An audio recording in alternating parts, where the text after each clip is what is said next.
अस्सलाम वालेकुम नाजरीन, उर्दू पाकिस्तान के साथ मैं हूं मोहम्मद दानिशबीर और आप देख रहे हैं उर्दू पाकिस्तान। नाजरीन, सान है 13 जनवरी 2011, 16 वाले फाटक मियाँ चन्नू में दी एजुकेटर स्कूल की वैन एक ट्रेन के साथ टकरा गई थी। उस वैन में काफ़ी तादाद में बच्चे जो थे वो शहीद हो गए थे और कुछ बच भी गए थे। जो बच्चे शहीद हुए थे उनके लवाहिकीन हमारे साथ मौजूद हैं। हम इनके दुख और दर्द में बराबर के शरीक हैं।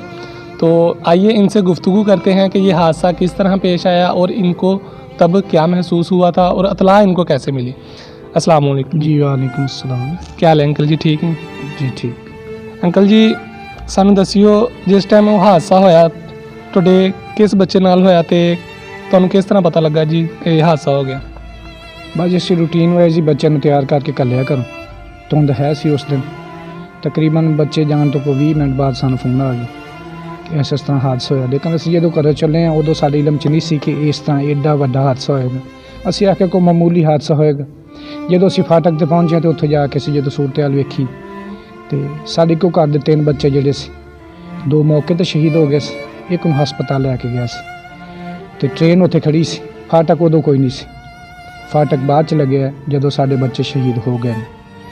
ਤੇ ਬਹਰਹਾਲ ਇਹ ਵੀ ਸਾਨੂੰ ਤੇ ਐਡਾ ਵੱਡਾ ਆਸਾਨ ਸਾਡੇ ਇਲਮ 'ਚ ਨਹੀਂ ਸੀ ਵੀ ਅਸਲ ਹੋਇਆ ਕੀ, ਕੋਈ ਬਚਿਆ ਨਹੀਂ ਬਚਿਆ। ਲੇਕਿਨ ਡਰਾਈਵਰ ਬਚ ਗਿਆ ਸੀ। ਸਾਨੂੰ ਤੀਸਰੇ ਦਿਨ ਪਤਾ ਚੱਲਿਆ ਕਿ ਡਰਾਈਵਰ ਬਚ ਗਿਆ। ਲੇਕਿਨ ਉਹ ਜਿਹੜਾ ਮੌਕੇ ਦਾ SHO ਸੀ, ਉਹਨੇ ਪੈਸੇ ਲੈ ਕੇ ਮਾਮਲਾ ਰਫਾ ਦਫਾ ਕਰਕੇ ਮੌਕੇ ਦੀ FIR ਕੱਟਤੀ। ਉਹਨੇ ਡਰਾਈਵਰ ਨੂੰ ਵਿੱਚੇ ਮੁਰਦਾ ਕਰਾਰ ਦੇ ਛੱਡਿਆ। ਹਾਲਾਂਕਿ ਜਿਹੜਾ ਮਰਿਆ ਸੀ ਉਹ ਕੰਡਕਟਰ ਸੀ, ਡਰਾਈਵਰ ਜ਼ਿੰਦਾ ਸੀ।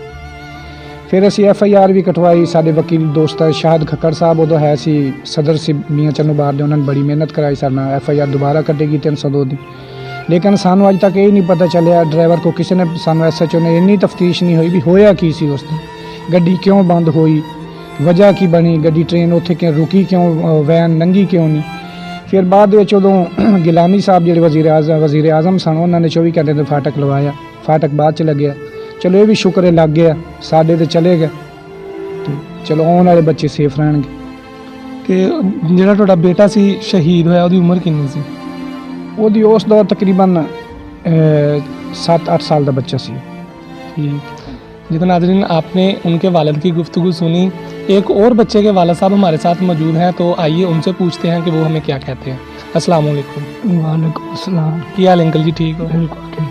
अंकल जी सानू दसियो, ਤੁਹਾਡਾ बेटा की नाम सी ਉਹਦਾ ਤੇ ਉਹਦੀ ਉਮਰ ਕਿੰਨੀ ਸੀ ਤੇ ਕਿਸ ਤਰ੍ਹਾਂ ਇਹ ਹਾਦਸਾ ਹੋਇਆ, ਤੁਹਾਨੂੰ ਕਿਸ ਤਰ੍ਹਾਂ ਪਤਾ ਲੱਗਿਆ? ਬਸ ਜੀ ਘਰੋਂ ਤਾਂ ਤਿਆਰ ਕਰਕੇ ਰੂਟੀਨ ਵਾਈਜ਼ ਭੇਜੇ ਨੇ। ਸਾਨੂੰ ਕੋਈ 15-20 ਮਿੰਟਾਂ ਬਾਅਦ ਕਾਲ ਆਈ ਹੈ ਵੀ ਇਸ ਤਰੀਕੇ ਨਾਲ ਹਾਦਸਾ ਹੋ ਗਿਆ। ਲੇਕਿਨ ਸਾਨੂੰ ਇਹ ਨਹੀਂ ਪਤਾ ਸੀ ਵੀ ਹਾਦਸਾ ਇਹ ਟ੍ਰੇਨ ਨਾਲ ਹੋਇਆ। ਇਹ ਤਾਂ ਅਸੀਂ ਉੱਥੇ ਪਹੁੰਚਿਆ ਤੇ ਵੇਖਿਆ ਤੇ ਟ੍ਰੇਨ ਖੜੋਤੀ ਸੀ ਤੇ ਉਦੋਂ ਸਾਨੂੰ ਮਹਿਸੂਸ ਹੋਇਆ ਵੀ ਪਤਾ ਨਹੀਂ ਕੋਈ ਸ਼ਾਇਦ ਬਚੀ ਆ ਕਿ ਨਹੀਂ ਬਚੀ। 2 ਬੱਚੇ ਸਾਡੇ ਮੌਕੇ 'ਤੇ ਡੈਥ ਹੋ ਗਏ। ਮੇਰੇ 2 ਬੇਟੇ ਸੀ, ਇੱਕ ਮੇਰਾ ਭਤੀਜਾ ਸੀ, ਇੱਕ ਮੇਰਾ ਬੱਚਾ ਬਚ ਗਿਆ। ਉਹਦੇ ਲੱਤਾਂ 'ਚ ਹਾਲੇ ਵੀ ਰਾੜ ਪਏ ਨੇ। ਇੱਕ ਮੌਕੇ 'ਤੇ ਡੈਥ ਹੋ ਗਈ ਸੀ। 2 ਸਕੇ ਭਤੀਜੇ ਸੀ, 3 ਬੱਚੇ ਸੀ ਸਾਡੇ। ਤੇ ਸਾਨੂੰ ਤਾਂ ਪਤਾ ਹੀ ਨਹੀਂ ਚੱਲਿਆ ਵੀ ਇਹ ਪਹਿਲੇ ਤਾਂ ਇਹਨਾਂ ਨੇ ਪੁਲਿਸ ਵਾਲਿਆਂ ਨੇ ਕਿਹਾ ਜੀ ਉਹ ਡਰਾਈਵਰ ਵਿੱਚ ਹੀ ਫੌਤ ਹੋ ਗਿਆ। ਬਾਅਦ 'ਚ ਸਾਨੂੰ ਪਤਾ ਚੱਲਿਆ 10-8 ਘੰਟੇ ਤੋਂ ਬਾਅਦ ਵੀ ਉਹ ਡਰਾਈਵਰ ਤਾਂ ਜ਼ਿੰਦਾ ਵਾ। ਲੇਕਿਨ ਇਹ ਨਹੀਂ ਪਤਾ ਚੱਲਿਆ ਵੀ ਕਿਸੇ ਨੇ ਐਡੀ ਤਸ਼ਵੀਸ਼ ਨਹੀਂ ਹੋਈ ਵੀ ਉੱਥੇ ਗੱਡੀ ਜਾ ਕੇ ਬੰਦ ਹੋਈ। ਹਾਲਾਂਕਿ ਉਹ ਆਪਣਾ ਰੋਡ ਬਣਿਆ, ਬੜੇ ਉੱਥੇ ਬੱਜੀ ਵਗੈਰਾ ਪਾਈ ਵੀ ਤੇ ਬੱਚੇ ਅੱਗੇ ਵੀ ਕਰ ਸਕਦੇ ਸੀ, ਬੱਚਿਆਂ ਨੂੰ ਬਾਹਰ ਵੀ ਕੱਢ ਸਕਦਾ ਸੀ, ਬੂਹਾ ਵੀ ਖੋਲ੍ਹ ਸਕਦਾ ਸੀ। ਲੇਕਿਨ ਕੋਈ ਤਸ਼ਵੀਸ਼ ਨਹੀਂ ਹੋਈ। ਲੇਕਿਨ ਸਾਡੇ ਬੱਚੇ ਸ਼ਹੀਦ ਹੋ ਗਏ ਤੇ ਫਾਟਕ ਬਣ ਗਿਆ ਜੀ। ਪਹਿਲੇ ਉੱਥੇ ਕੋਈ ਫਾਟਕ ਨਹੀਂ ਸੀ। ਹਾਲਾਂਕਿ ਹਰ ਮਾਹ ਤੋਂ ਬਾਅਦ ਉੱਥੇ 2-4 ਬੰਦੇ ਸ਼ਹੀਦ ਹੋ ਜਾਂਦੇ ਸੀ ਤੇ ਸੂਰਤ ਹਾਲ ਬਣੀ ਬਹੁਤ ਵੱਡਾ ਕੰਮ ਆ ਜੀ। ਹੁਣ ਉਹੀ ਫਾਟਕ ਤੁਸੀਂ ਟੱਪਦੇ ਹਾਂ, ਲੇਕਿਨ ਅਸੀਂ ਫਿਰਦੇ ਤਾਂ, ਲੇਕਿਨ ਅਸੀਂ ਬਹੁਤ ਜ਼ਿਆਦਾ ਇਸ ਹਾਦਸੇ ਨੂੰ ਮਹਿਸੂਸ ਕਰਦੇ ਹਾਂ ਜਦੋਂ ਇਹ ਵਾਰ ਹੁੰਦਾ ਜਾਂ ਦਿਨ ਹੁੰਦਾ। ਸਾਡੇ ਵਾਸਤੇ ਅਜ਼ੀਅਤ ਵਾਲਾ ਦਿਨ ਹੁੰਦਾ ਜੀ। जी तो नाज़रीन, उसी बच्चे की वालदा भी हमारे साथ मौजूद हैं, तो आइए उनसे पूछते हैं कि वो हमें क्या कहते हैं। अस्सलाम वालेकुम खाला जी। वालेकुम सलाम। क्या हाल है खाला जी, ठीक हो? ठीक हूँ बेटा। खाला जी सानू दसियो, ਜਦੋਂ ਹਾਦਸਾ ਆਇਆ ਇੱਕ ਮਾਂ ਦਾ ਦੁੱਖ ਦਰਦ ਅਸੀਂ ਸਮਝ ਸਕਦੇ ਹਾਂ। ਇੱਕ ਬੇਟੇ ਨੂੰ ਪਾਲਦੀ ਬੜਾ ਕਰਦੀ ਆ, ਪਤਾ ਨਹੀਂ ਕਿਹੜੇ ਕਿਹੜੇ ਖਾਬ ਹੁੰਦੇ ਉਹਦੇ। ਤੋਂ ਤੁਹਾਡਾ ਇੱਕ ਬੇਟਾ ਸ਼ਹੀਦ ਹੋ ਗਿਆ, ਇੱਕ ਨੂੰ ਅੱਲਾਹ ਤਾਲਾ ਨੇ ਜ਼ਿੰਦਗੀ ਦਿੱਤੀ, ਤੇ ਤੁਸੀਂ ਕੀ ਕਹੋਗੇ ਇਸ ਬਾਰੇ? बेटा अगर माँ दे वास च होवे ना तो मैं आप दी जान उत्थे ही कढ़ के आदे बेटे च पा देंदी, लेकिन मेरे वस विच नहीं सी। ਦੂਸਰੀ ਗੱਲ ਇਹ ਹੈ ਕਿ ਮੇਰੀ ਹੁਣ ਦੁਆ ਨਾਲ ਮੇਰੇ ਬੇਟੇ ਦੀ ਖਵਾਇਸ਼ ਆ। ਜਦੋਂ ਅਸੀਂ ਨਿਸ਼ਤਰ ਲੈ ਕੇ ਗਏ ਸੀ ਨਾ, ਉੱਥੇ ਡਾਕਟਰ ਨਹੀਂ ਲੱਭ ਰਿਹਾ ਸੀ ਕੋਈ ਨਾ, ਤੇ ਮੇਰੇ ਬੇਟੇ ਨੂੰ ਕੋਈ ਨਹੀਂ ਇਹਨੇ ਖਾਸ ਤਵੱਜੋ ਨਾਲ ਵੇਖ ਰਿਹਾ ਸੀ। ਤੇ ਮੈਂ ਉੱਥੇ ਬਹੁਤ ਸ਼ੋਰ ਪਾ ਦਿੱਤਾ ਸੀ। ਜਿਹੜੀਆਂ ਨਰਸਾਂ ਸੀ, ਮੈਂ ਇੱਕ ਦੋ ਨਰਸਾਂ ਹੀ ਉੱਥੇ ਹਸਪੀਟਲ 'ਚੋਂ ਕਢਵਾ ਦਿੱਤੀਆਂ ਸੀ, ਕਿਉਂਕਿ ਮੇਰੇ ਬੇਟੇ ਤਵੱਜੋ ਨਹੀਂ ਦੇ ਰਹੀਆਂ ਸੀ। ਮੇਰੇ ਬੇਟੇ ਦੇ ਆਖਰੀ ਸਾਹ ਸੀ, ਇਸ ਤਰੀਕੇ ਲੱਗ ਰਿਹਾ ਸੀ ਮੈਨੂੰ। ਤੇ ਮੇਰੀ ਹੁਣ ਕੋਸ਼ਿਸ਼ ਆ ਕਿ ਮੈਂ ਆਪਦੇ ਬੇਟੇ ਨੂੰ ਡਾਕਟਰ ਬਣਾਵਾਂ ਤੇ ਬੇਟੇ ਨੂੰ ਇਹ ਕਹਾਂ ਕਿ ਬੇਟਾ ਜਿਹੜਾ ਐਮਰਜੈਂਸੀ ਵੇਖਣਾ ਮੇਰਾ ਪੁੱਤ, ਉਹਨੂੰ ਤੂੰ ਲਾਜ਼ਮੀ ਵੇਖਣਾ ਵਾ। ਲੇਕਿਨ ਮੈਨੂੰ ਲੱਗਦਾ ਸ਼ਾਇਦ ਮੇਰੀ ਖਵਾਇਸ਼ ਪੂਰੀ ਨਾ ਹੋ, ਕਿਉਂ ਮੇਰਾ ਬੇਟਾ ਇੱਕ ਮਾਂ ਕੋਮੇ 'ਚ ਰਿਹਾ ਆਂਦਾ ਨਾ, ਜ਼ਿਆਦਾ ਅਗਰ ਪੜ੍ਹਾਈ ਕਰਦਾ ਤਾਂ ਕਹਿੰਦਾ ਅੰਮੀ ਮੇਰੇ ਸਿਰ 'ਚ ਦਰਦ ਹੋਣ ਲੱਗ ਗਿਆ। लेकिन खुदा दा शुक्र है मेरा एक बेटा होर भी है, दानिश अली। मैं अगर मेरा बेटा ये ना बनया तो मैं उस बेटे डॉक्टर बनावांगी। और मैं कहांगी बच्चा जेड़ा कोई बंदा एमरजेंसी चाहे ना बेटा, खास कर तुसीं उनदा लाजमी ख्याल करना। ठीक तो सन दसियो, फाटक उस टाइम वो मौजूद नहीं सीगा, लेकिन वो हुण फाटक हुकूमत ने लगा दिता है।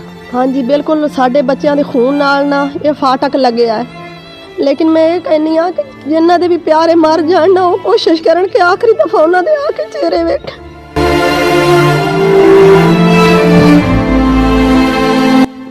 मैं बड़े बेटे का आखिरी मेरी चेहरा नहीं वेख्या। मैं छोटे नूं लैके मुल्तान निश्तर चली गई सी। मैं उत्ते बाजारां च नसदी सी, मैं किसी दे घर वेख लवां टीवी ते मेरे बेटे का जनाजा हुंदा पिया, लेकिन मैनूं मौका नहीं मिले आखिरी मेरी मैं बेटे का दीदार कर लवां। मैं जल्दी मरीज हो गई है, ये गल सोच सोच के कि मेरा बेटा मैनू अगले जहां नहीं मिलेगा कि नहीं। तो हमारी दुआ है अल्लाह ताला आपको सब्र जमील अता फरमाए, अल्लाह ताला उन बच्चों को जन्नतुल फिरदौस में आला मकाम अता फरमाए। तो जो बच्चा इस हादसे में बच गया था, अल्लाह ताला उसे भी ज़िंदगी अता फरमाए, सेहत अता फरमाए। वो भी हमारे साथ मौजूद है, तो आइए उससे गुफ्तगू करते हैं। अस्सलाम वालेकुम। वालेकुम अस्सलाम।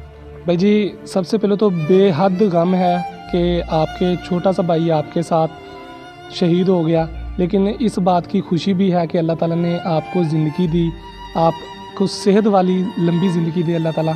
तो हमें बताइएगा कि आप उस वक़्त दी एजुकेटर स्कूल, जो कि शहर मियाँ चन्नू का बहुत मशहूर तीन स्कूल है, वहाँ पढ़ते थे, तो आपकी क्या सोच थी, क्या बनूँगा मैं? फ़ौजी बनूँगा। तो लेकिन अब तो आपकी वालदा ने बताया कि आपकी एक टांग में राड़ है, तो आप फ़ौज में नहीं जा सकते, तो अब आप क्या बनेंगे? डॉक्टर। ठीक जी। तो नाजरीन, आपने बच्चों के लवाहिकीन की गुफ्तगू सुनी। ज़मीन किस किस तरह के फूल खा गई, वो ट्रेन हादसा वैन ड्राइवर की गलती थी या किसकी गलती थी, वल्लाह आलम, अल्लाह जानता है। बच्चों के लवाहिकीन के साथ हमारी मियाँ चन्नू सोशल मीडिया टीम और तहसील प्रेस क्लब रजिस्टर्ड मियाँ चन्नू बराबर के इनके दुख दर्द में शरीक हैं। आज तकरीबन 10 साल हो गए हैं इस सानिया को, और वालिदैन आज भी वो गम नहीं भूले। इसी के साथ अपने मेज़बान मोहम्मद दानिश को इजाज़त दीजिए और देखते रहिए उर्दू पाकिस्तान। अल्लाह हाफिज़।